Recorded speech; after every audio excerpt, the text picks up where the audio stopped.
Afternoon YouTube. Today I'm going to talk to you about urban planning and specifically in London and why I think it's deeply flawed. Okay. Now, as everyone knows, Britain has appallingly high house prices. Despite all the whinging in the papers about falling house prices, they've only fallen by about 5%. They're still ridiculously expensive, especially for younger people. A lot of them priced out of the housing market. Now, I believe this is because of town planning, the green belt. Now, lots of people think the green belt was introduced for the sake of the environment. It's not true. It was introduced in the 1950s by Churchill's government, and it was for the benefit of voters in small villages who didn't want to see their communities swamped by London, because it would have led to a degradation of their area by their own standards. It would have meant a lot more working class people around. So, in effect, the green belt is actually for class segregation rather than any benefit to the environment. Now, a lot of people will say, well, so what? It does help the environment. But it doesn't. The same amount of land is being built on in the form of new towns. Charming places like Milton Keynes or Welwyn Garden City. Soulless, boring, drab places which look artificial, which they are completely. Much less attractive than if you had just let London grow naturally. Now, as I say, the same amount of land will be built on. The government will not allow people to go homeless for the sake of the environment. It doesn't happen, ever. They never put living standards behind the environment and their priorities. Okay? And it means more air pollution. Think about it. All those people in the new towns, very few of them have jobs in the new towns. They're dormitories. Giant dormitories, these new towns.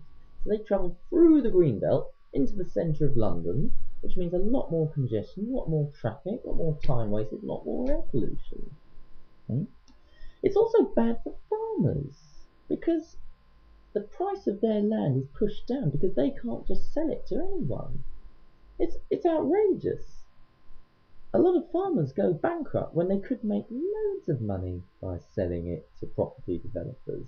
We've got this absurd situation where there's people desperate for new cheap housing, there's farmers desperate to sell off their farmland, and we produce way more food than we need. Forget about all these silly stories about how Britain needs to have more native crops. We produce a vast amount of food. That's why a lot of farmers are so poor, because there's so much competition in the marketplace. Right? So, selling farmland to property developers would be a safety net for farmers, and why shouldn't they? If they've paid for the land, why shouldn't they sell it to property developers if they want to?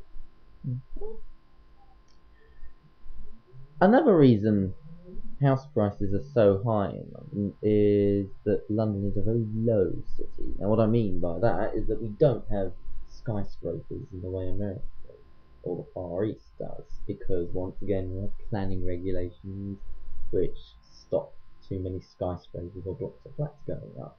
Now, blocks of flats are always denigrated as the worst type of living, but I totally disagree. Think about it. In a block of flats, much easier to recycle dust chutes, much easier to avoid flooding. I mean, if there was a flood, it would only affect the first floor. Better view, of course, and it would push, as I say, it would push the house prices down, and it takes up less space. You can fit dozens and dozens of families in a very small area because it's high rise. That's the whole point of it. If towns' land prices are becoming expensive, then the solution is to build plenty of flats. But the most important reason is internet.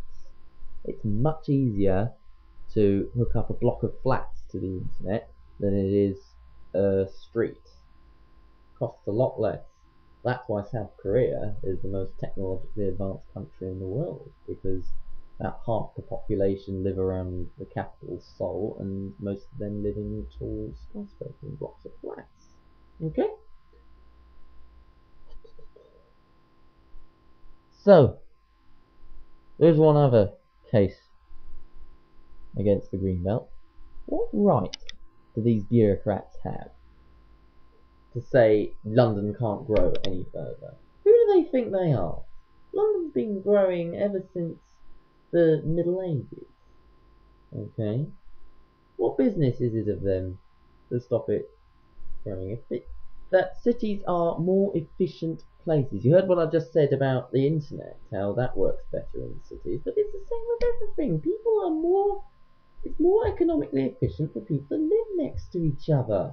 It's just as natural for people to live in cities as it is for ants to live in anthills. Okay? So, the only real argument for the green belt is that it's good for the environment. I think I've quickly demonstrated that its benefits for the environment are minimal, in fact quite the reverse. Okay. See you later, YouTube. Bye.